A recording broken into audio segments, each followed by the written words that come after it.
This week officially marked the beginning of General Hospital being written by temp writers. And even though we made some progress in several storylines, there seemed to be a lot of filler conversations rehashing what's been happening over the past several weeks to months. That does happen from time to time, but it should be interesting to see how the soap progresses moving forward through the continued writers' strike. Friday's show really picked up steam, though, and brought several surprises. Gladys the Gaslighter. It feels like it's no longer a question of how awful Gladys is, but how much lower she can sink. As if getting Sasha sent to Ferncliff wasn't bad enough. Now, she and Dr. Montague are gaslighting her into thinking she was never getting better. At least Sasha is finally onto the doctor, but hasn't put the pieces together that Gladys is also involved in her predicament. And naturally, before she could alert anyone, the doctor drugged her. Fortunately, Cody finally opened up to Dante about his involvement with Gladys and Selena and his suspicions that Gladys has been using the guardianship to fund her gambling habit. Thank the stars, as maybe there is hope for Sasha. Between Cody, Dante, Sam, and now Maxie, who also feels something is off. Hopefully, we won't have to endure months of Sasha locked away and drugged up. Sasha has been through the ringer, so watching her being tortured even further is not just heartbreaking, it's infuriating. Sasha has basically become a punching bag in Sunny's gym at this point. While watching Sasha scream for help, and Gladys leading Maxie off so she couldn't hear her, I could actually feel my blood pressure rising. The show could, should they choose, easily free Sasha and send her off on a mental retreat after what she's been through. That would be a nicer way to explain the actress's off-screen maternity leave. And while that's not as dramatic as her current situation, Sasha deserves some happiness. I only hope when Gladys is exposed, she ends up in Ferncliff. It's about dang time. Since the beginning of Ava's Nicholas and Mason drama, viewers have been wondering why Ava didn't immediately go to Sunny. He has no love for Nicholas, so it's not like we knew he'd turn on Ava. They've made a lot of progress in getting to a good place between them in parenting Avery.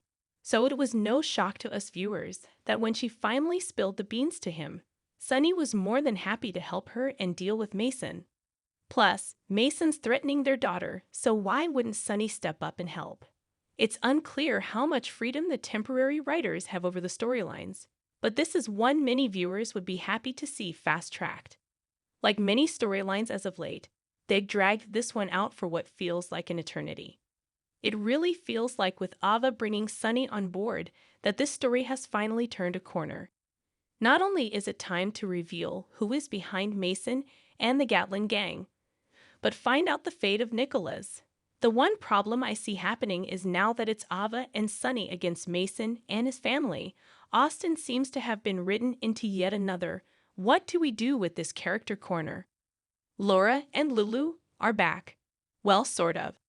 It's been a few weeks since they left, but Laura and Valentin were back on our screens and safe, well as safe as they can be, in Chechnya. However, while exploring the old Cassadine villa there, which seemed to be the set that was Jack's and Carly's old house just repainted, they discovered it had been sold, and the new occupants had no idea where Nicholas was. Of course, we all know this is all a wild goose chase and Nicholas is in Potok.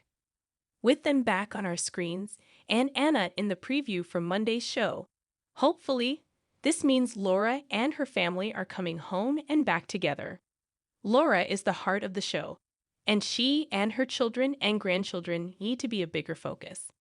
And speaking of Laura's children, Lulu was back. Well, somewhat. It's felt like ages since anyone has mentioned Lulu, and an even longer time since someone mentioned visiting her. So imagine the surprise when on Friday, Dante took Charla to visit her. But why not Rocco too? Hey, I won't nitpick too much. At least we got a visit with Lulu, even if it was just a bed and some blankets. But the real surprise was Dante mentioned Lulu had been relocated from the specialty burn hospital to General Hospital. Yes, Lulu is back in Port Charles. As I said, it's been a long time since Lulu has been mentioned. So this really feels like we are getting closer to Lulu waking up, which Charlotte pleaded with her mom to do. And no, your eyes weren't playing tricks. That was not the most recent actress to play Charlotte, but the original. Other storyline thoughts. Just as we get to know the new actress to take over the role of Molly, who reportedly is permanent, they write in that Molly had an accident.